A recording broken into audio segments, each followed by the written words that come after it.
Endiya Partners is an early stage technology VC fund. We basically invest in the seed pre-series A stage of tech startups. We also look at healthcare, and we have obviously minimal focus on consumer startups.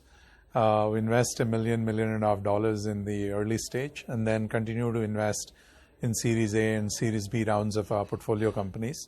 Largely, we focus on SaaS, enterprise mobility, cybersecurity, semiconductors, medical devices, digital health, life sciences.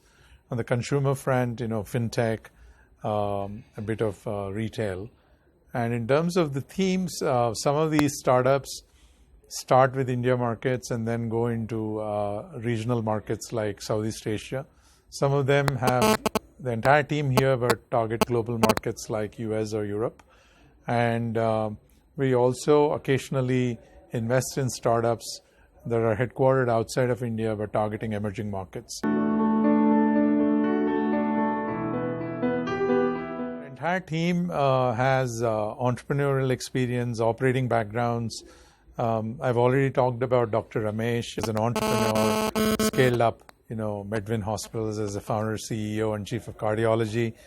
Abhishek was at TCS after graduating from ISB.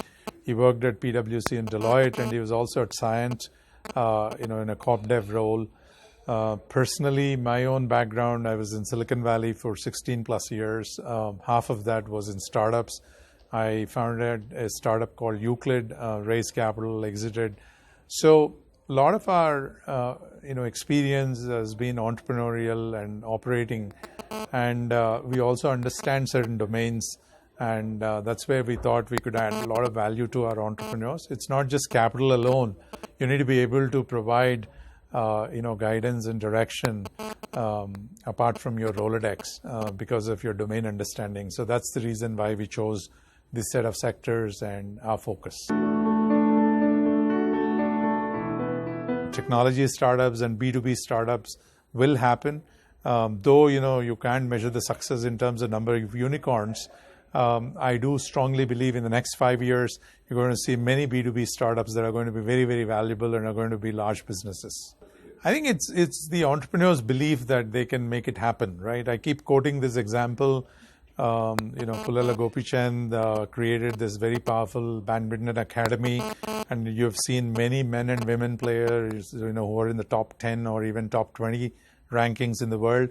So we've seen, someone like Sindhu dominating the badminton scene, but before Sindhu, we have had Saina. So for Sindhu to believe that she could do it too, she had to see a Saina happen in the Indian badminton scene. And likewise in men's, while Gopichand and Prakash Padukone had done it before, for Srikanth and Samir and Pranoy and Sai Praneeth and all of these guys to make it happen, they had to see many more case studies. So I believe that entrepreneurs, once they start seeing case studies, they see, the Freshworks, or they see Zoho, or they see InMobi, they see all this Dhruva, the latest entrant.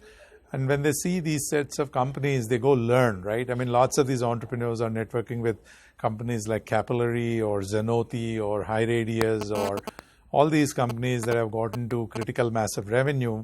And hence they learn from those CEOs and those entrepreneurs in terms of do's and don'ts, how to really create scalable sales and marketing organizations, and how do they hire, top talent. So I think, and once they figure it out, they know how to improvise on what they learn. And I see, lots of companies taking off in the next several years.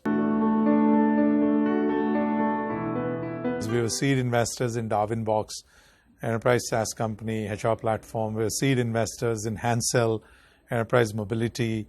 Likewise, a company called Shield Square in the cybersecurity space, Alpha ICs, AI processors, Steradian semiconductors in autonomous vehicles, 4G imaging radar chips. Since we go in early, for us, it's really about entrepreneurs and their understanding of the market. Unlike B2C, some of the consumption-oriented plays, in B2B, you need certain amount of domain expertise. You need certain amount of industry experience prior to going and creating a product. I'm not saying they need to have tens of years of experience, but at least a couple of years of industry experience is a must for them to get the orientation.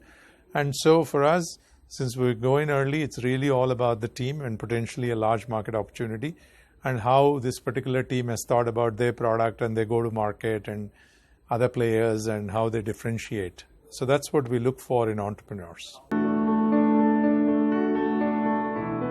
The current fund is basically $75 million, and we've announced the first close. We will also complete our second close in the next few months. We started actually fundraising for our second fund in kind of March, April of this year, and we expect to close the fund before the end of the year.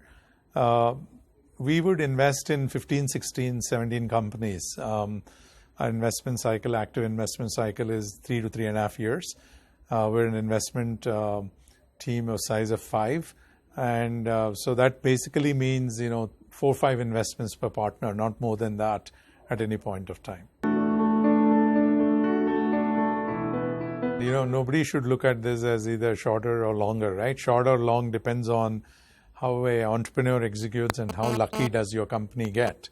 One has to go in prepared, saying that they're going to invest in the company and help the entrepreneur and partner with the entrepreneur for at least 6 to 8 years, if not more. And to me, even if you're a B2C enterprise, in 8 years you would have scaled significantly. And there are many secondary opportunities in today's time and age if you really scale well. So same thing happens in the B2B sector as well. If you go beyond 8 years, sometimes that means you're on a path to IPO, or you're really building a very, very large company at that point of time, or the company is not going anywhere. I mean, it's a living dead. So I believe that 6 to 8 years in majority of the cases, maybe 8 to 10 years is the horizon that an investor has to look. Lower gestation periods means you got lucky. I keep telling people we should not compare ecosystems, right? I think we should let each of these ecosystems bloom. Now, if you really look at, I will not try and convince you saying that Hyderabad is more vibrant than Bangalore, right? Even if I try and do that, that's a mistake. But I think what's unique about Hyderabad, you bring up a very good point in terms of, look, they were together in 2000 or 2002, 3. They were almost on par, but now, Bangalore has leapfrogged. But Hyderabad has all the ingredients that it takes, to have a very vibrant and successful entrepreneurial ecosystem.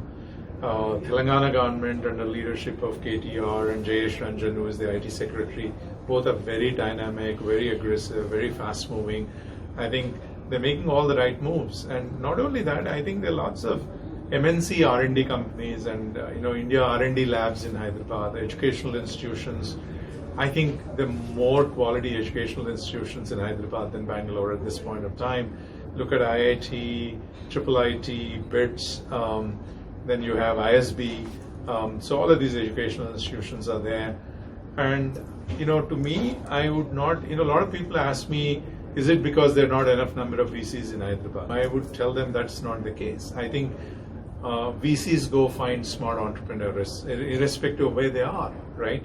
So lots of good VCs. I mean, Axel went and found Girish, in Chennai, right? I mean, Dhruva was in Pune, right? I mean, if you look at, I think VCs are always digging, in the trenches to find these quality entrepreneurs, irrespective of they're in Bangalore or Mumbai or NCR.